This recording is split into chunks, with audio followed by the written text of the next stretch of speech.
भारत के पूर्व उपराष्ट्रपति जगदीप धनखड़ इन दिनों कहाँ हैं, किसी को पता नहीं है। अपने पद से इस्तीफा देने के बाद से जगदीप धनखड़ का अभी तक कोई बयान नहीं आया है।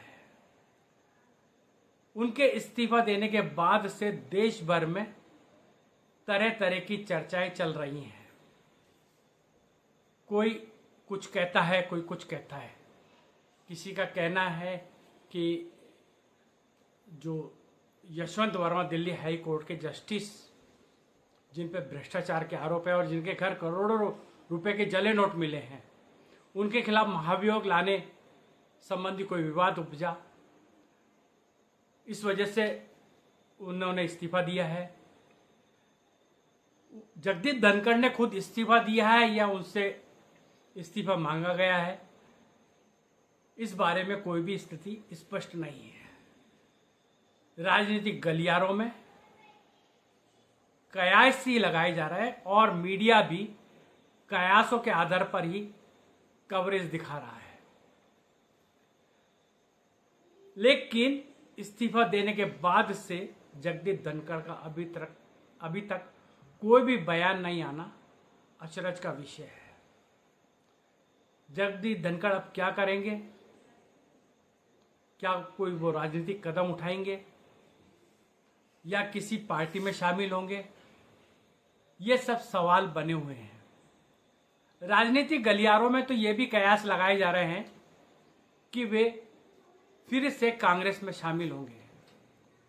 हम अपने पिछले बुलेटिन में आपको ये बता चुके हैं कि वर्ष 1993 से 1998 तक जगदीप धनखड़ अजमेर जिले के किशनगढ़ विधानसभा क्षेत्र से कांग्रेस के विधायक रह चुके हैं और विधायक का कार्यकाल खत्म होने के बाद ही वे भारतीय जनता पार्टी में शामिल हुए थे।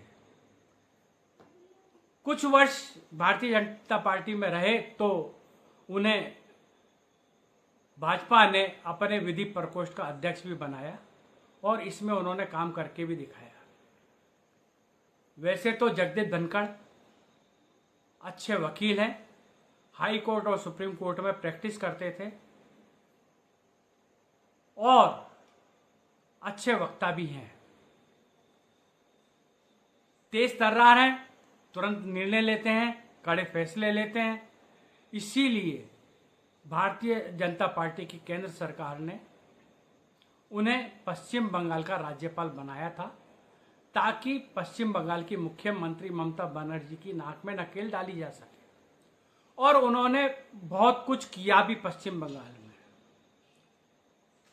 बाद में वो उपराष्ट्रपति बनाए गए। असल विषय यह है कि उपराष्ट्रपति पद पे बैठे जैसे व्यक्ति को आखिर इस्तीफा क्यों देना पड़ा? कयासों का बाजार गर्म है, लेकिन जब तक जगदीप धनखड़ अपने मुंह से कोई बात नहीं कहते हैं, तब तक इस बात का कैसे पता चलेगा कि उन्होंने इस्तीफा क्यों दिया? क्या उनसे इस्तीफा मांगा गया था? क्या उन पे किसी तरह का दबाव था? और दबाव की वजह क्या थी? क्या दिल्ली हाई कोर्ट के जस्टिस यशवंत वर्मा वाले केस में जो महाभियोग लाया जा रहा था, उसकी जो कानूनी पेचीदगी थी, वो वजह थी? हम अपनी पिछली समीक्षा में ये बता चुके हैं कि केंद्र सरकार महाभियोग का प्रस्ताव लोकसभा के माध्यम से आगे बढ़ाना चाहती थी। राजनीति के जानकार और कुछ कानून के जानकार ये कहते हैं कि जिस हाउस में पहले प्रस्ताव आता है, उस हाउस से शुरुआत मानी जाती है, जो कि केंद्र सरकार नहीं चाहती थी। चूंकि जगदीप धनखड़ ने कांग्रेस विपक्षी दलों का प्रस्ताव स्वीकार किया था और भारतीय जनता पार्टी की सरकार ये नहीं चाहती थी कि राज्यसभा से उसकी शुरुआत हो। चूंकि भारतीय जनता पार्टी के राज्यसभा में सदस्यों की संख्या कम है, इसलिए भारतीय जनता पार्टी का ये मानना था कि उसके पास 168 सांसदों की सदस्य संख्या है। इस लिहाज से इस प्रस्ताव की शुरुआत लोकसभा से हो।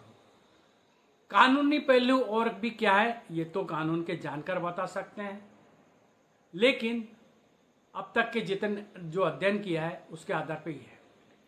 ये तो हम पिछली बार अपने समीक्षा में बता चुके हैं, लेकिन अभी तक यही कयास लगाया जा रहा है कि जगदीप धनखड़ क्या करेंगे, क्या कदम उठाएंगे, देश के नए उपराष्ट्रपति कौन होंगे, किस क्षेत्र से होंगे। बहुत कुछ संभावनाएं नाम चलाए जा रहे हैं और नाम तो इतने आ गए साहब कि जिनकी गिनती नहीं है। लेकिन जो अब तक नाम आए हैं उन पे भी बहुत कुछ ज़्यादा नहीं कहा जा सकता है। लेकिन मेरा राजनीतिक का जो समीक्षा का अनुभव है या राजनीतिक विश्लेषण का जो अनुभव है उसके आधार पर मेरा यह मानना है कि भारतीय जनता पार्टी की सरकार यानी प्रधानमंत्री नरेंद्र मोदी और केंद्रीय गृह मंत्री अमित शाह, इन दोनों की जोड़ी है। और ये जो जोड़ी है ये ऐसे निर्णय करती है जिसकी कल्पना भी नहीं की जा सकती। उदाहरण के तौर पे आप देख लीजिए, राष्ट्रपति के उम्मीदवार बनाने की बात आई तो वे झारखंड के ठेठ आदिवासी इलाके से द्रौपदी मुर्मू को खोजकर लाए। किसी ने कल्पना तक नहीं की थी। करीब 1.5 साल पहले राजस्थान, मध्य प्रदेश, छत्तीसगढ़ के जब चुनाव हुए और भारतीय जनता पार्टी का परचम लहराया तो किसी को ये उम्मीद नहीं थी कि इन तीनों राज्यों में बिल्कुल नए चेहरे लाए जाएंगे। कयास लगाए जा रहे थे। मेरे जैसे पत्रकार अनेक हैं जो अपने अनुभव के आधार पर कयास लगा रहे थे कि उसकी ताजपोशी हो सकती है, उसकी ताजपोशी हो सकती है। जब तीनों राज्यों में विधायक दल की बैठक में पर्यवेक्षकों ने नामों की घोषणा की तो सब चकित रह गए। इसी तरह से मेरा मानना यह है कि नरेंद्र मोदी और अमित शाह की जोड़ी उपराष्ट्रपति पद के लिए ऐसा ही कोई चौंकाने वाला नाम लाएगी जिसकी हम सोच भी नहीं सकते। देखते रहिए, आप भी नज़र बनाए रखिए, हम भी सारे हालत पर नज़र बनाए रखे हुए हैं। समय समय पर आपको अपडेट करते रहेंगे। हमारा ये बुलेटिन, हमारी ये समीक्षा आपको कैसी लगी कमेंट में ज़रूर बताइए।